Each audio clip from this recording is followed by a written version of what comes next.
핫쌤입니다. 건보자소서 3번 항목 보겠습니다.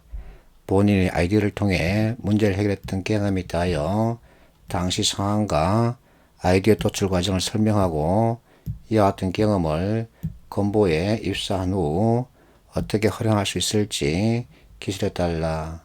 1000바이트죠. 자, 앞에서 우리는 하늘, 비, 우산을 공부했죠. 하늘에 먹구름이 잔뜩 껴있다. 그러면 비가 오겠다는 생각으로 우산을 챙기죠.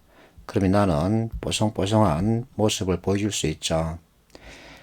자, 우리가 NCS 공부할 때 문제가 무엇이다 하고 공부했죠. 문제는 현재 내 눈앞에 펼쳐져 있는 모습 그리고 내가 바라는 모습과의 차이 이렇게 익혔습니다. 하늘에 먹구름이 잔뜩 껴있다. 이것이 내가 바라는 모습은 아니죠. 내가 바라는 모습은 햇살이 쨍쨍한 맑은 날씨입니다. 그런데 먹구름이 껴있다. 이것은 내 마음에 들지 않다. 이 뜻이죠. 그래서 무엇인가 내 마음에 들지 않는 것이 내 눈앞에 펼쳐져 있는 겁니다. 이게 문제죠. 그러면 하늘비 우산 프레임에서 나를 보호하는 대책은 무엇일까? 솔루션에 대한 얘기죠. 우산이죠. 이와 같은 상황에서 우산을 챙기면 나는 비를 맞지 않을 수 있다. 그 얘기죠. 그래서 이와 같은 개념을 익혀야 합니다. 그러면 3번 구체적으로 보겠습니다. 본인의 아이디어를 통해서 문제를 해결했던 경험에 대하여 당시 상황과 아이디어 도출 과정을 설명하라. 그 이유는 안 봐도 됩니다. 자, 문제를 해결했다. 무엇으로? 아이디어죠. 그러면 이 아이디어가 해결책이 되는 거죠. 우산이 된다는 얘기죠. 당시 상황, 그러면 내 눈앞에 펼쳐져 있는 모습이죠. 이것이 뭐가 되죠? 문제가 되죠. 아이디어 도출 과정, 여기에 대해서 설명하면, 자, 문제가 있으면 원인이 있게 마련입니다. 그 원인을 어떻게 찾았니 하고 묻는 거죠. 그래서 이것을 잘 짚을 수 있어야 합니다. 3번 항목은 문제 해결 능력을 평가하겠다는 거죠. 여기서 주의할 점은 문제 해결은 프로세스 관점이라는 겁니다. 어떤 문제가 있으면 원인을 분석해서 이 원인에 따른 해결책을 찾아서는 실행 계획을 세우고 실제 실행한다. 그러면 어떤 결과가 나타날까? 또는 무엇을 기대할 수 있을까? 이와 같은 프로세스 관점에서 봐야 합니다. 이처럼 문제를 프로세스 관점에서 보면 이와 같은 논리 구조화가 만들어지는 거죠. 자, 내 눈앞에 펼쳐져 있는 이 문제는 어떤 특징을 가지고 있을까? 그리고 이와 같은 문제 어떻게 해서 일어났을까 하고 인과관계를 짚는 거죠. 인과관계를 짚고 난 다음에는 이제 어떤 순서로 이 문제를 해결할 것인가 하고 보다 세밀한 프로세스 그리고 관계 연결성을 모색하게 되죠. 이것을 구조화라 그럽니다. 자, 내 눈앞에 펼쳐져 있는 문제의 특징을 잡았습니다. 그러면 이제는 원인을 찾아 나서야 되겠죠. 원인을 찾아야만 대책을 세울 수 있습니다. 신문기사를 내가 보여주고 있죠. 정유사 수익이 수직 낙하하고 있다. 모든 게 중국 때문이다. 원인은 중국이라는 겁니다. 자, 정유사들 매출이 곤두박질 쳤답니다. 왜 그럴까 하고 그 원인을 찾아 나서야 되겠죠. 원인, 거슬러 올라가다 보면 중국이 나온다. 왜 중국일까? 중국이 석유제품 수출을 늘리면서 우리 수출이 자연스럽게 줄어들었다는 거죠. 그래서 현재 상황은 내 눈앞에 펼쳐져 있는 모습이 되고 이와 같은 상황이 발생한 이유는 배경이 되는 거죠. 그러면 자소서 상황은 내 눈앞에 펼쳐져 있는 모습이죠. 아이디어 도출 과정은 원인을 찾아가는 과정을 말합니다. 원인을 꼭 짚어야 합니다. 그래야만 대책을 만들 수 있는 거죠. 3번을 작성할 때 여러분들이 주의할 게 있습니다. 혹시나 과한 욕심으로 문제 유형 가운데 탐색형과 설정형을 쓰면 쓰레기통으로 가기 십사기입니다. 그래서 가급적이면 발생형을 쓰는 게 좋습니다.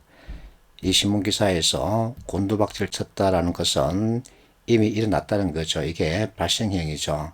그래서 아르바이트라든지 동아리 활동 또는 팀플레이 할 때 생긴 문제를 가지고 논하는 게 가장 좋습니다. 자, 내 눈앞에 펼쳐져 있는 문제의 특징을 찾았습니다. 예를 들어서 자동차 전복 사고가 일어났습니다. 이게 문제죠. 그러면 그 다음 단계 원인을 분석해야 되죠. 자, 자동차 전복 사고 원인으로 B, 상대방 끼어들기, 나의 난폭 운전, 부주의 이와 같은 것을 들 수 있습니다. 그러면 이 세 개 가운데 내가 해결할 수 있는 것은 무엇일까? 이것을 선택해야 되죠. 자, 자연현상인 B는 내가 커치할 수 없습니다. 그래서 풀어야 되죠. 상대방이 갑자기 끼어든다. 그러면 내가 이것도 제어할 수 없습니다. 그래서 버려야 되죠. 결국은 난폭운전, 부주의 이것을 내가 개선할 수 있는 문제점으로 보고 이것에 대한 대책을 세우는 거죠. 자, 문제 해결 프로세스 다시 상기하면 문제 특징을 찾았습니다. 그 다음 순서는 원인 분석이죠. 이어서 그 원인에 따른 대책을 개발하는 거죠. 자, 대책 개발은 그렇게 쉽지는 않습니다. 예를 들어서 이와 같은 쩍벌남들 꼴 보기 싫다. 그러면 어떻게 하면 될까? 그 대책은 무엇일까? 이때 어떤 사람이 이와 같은 아이디어를 낸 거죠. 지하철 바닥에 이와 같은 이미지 모형을 그려주자. 그러면 사람들이 자연스럽게 다리를 잘 오므릴 것이다. 좋은 아이디어죠. 근데 이와 같은 과한 욕심은 내지 마세요. 그러면 이제 여러분들과 실제 관계를 가지고 있는 합격자 예문을 보겠습니다. 첫 아르바이트는 영화관 매점 근무했다. 자, 아르바이트를 한다. 그러면 새로운 환경이죠. 업무를 배우고 익숙해질 무렵 저의 행동을 지적하던 선배가 있었다. 낯선 사람이죠. 나는 배운 대로 순서에 따라 일을 처리했다. 하지만 그 선배는 계속 지적만 일삼았다. 갈등이 생긴 거죠. 잘못에 대한 개선점을 제시하거나 행동 방향에 대한 언급도 없이 잘못만 지적하기에 받아들이기 매우 힘들었다. 자, 이 친구는 자신이 처해 있는 상황을 이렇게 언급하고 있죠. 이게 문제라는 겁니다. 그래서 이 친구는 그만둘까도 생각했다. 하지만 나의 문제점이 무엇인지 파악하고 그 관계를 개선할 필요도 있다고 판단했다. 이와 같은 생각을 하게 됐다는 거죠.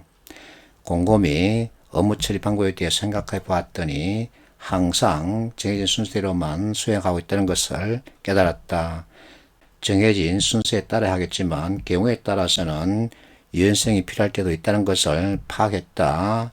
그러고 나서 일을 마친 후 선배에게 사과와 함께 개선점에 대해서도 얘기했다. 이를 계기로 그 선배와 친해지게 되었고 이후 즐거운 아르바이트를 할 수 있었다. 전체적으로 여러분과 아주 밀접한 관계를 가지고 있는 내용이죠. 이 자소서 내용을 문제 해결 프로세스에 따라서 정리하면 이와 같은 상황에 처해 있다. 이것이 문제죠. 그리고 이와 같은 특징이 있었다. 특징을 파악했습니다. 그만둘까도 생각했다. 하지만 문제점이 무엇인지 파악하고 관계를 개선할 필요가 있다고 판단했다. 여기 문제점이 등장하죠. 원인 분석입니다. 자, 이제 문제점 분석에 들어갔죠. 항상 정해진 순서대로만 수행하고 있다는 사실을 깨달았다. 이게 문제점이죠. 그래서 정해진 순서도 따라야 하겠지만 경우에 따라서는 유연성이 필요하다. 이것을 찾은 겁니다. 유연성이 곧 솔루션이 되는 거죠. 이것을 파악하고 일을 마친 후 선배에게 사과와 함께 개선점에 대해서도 얘기했다. 문제 해결이죠. 이 같은 경험을 들려주면 됩니다. 파이팅 하십시오.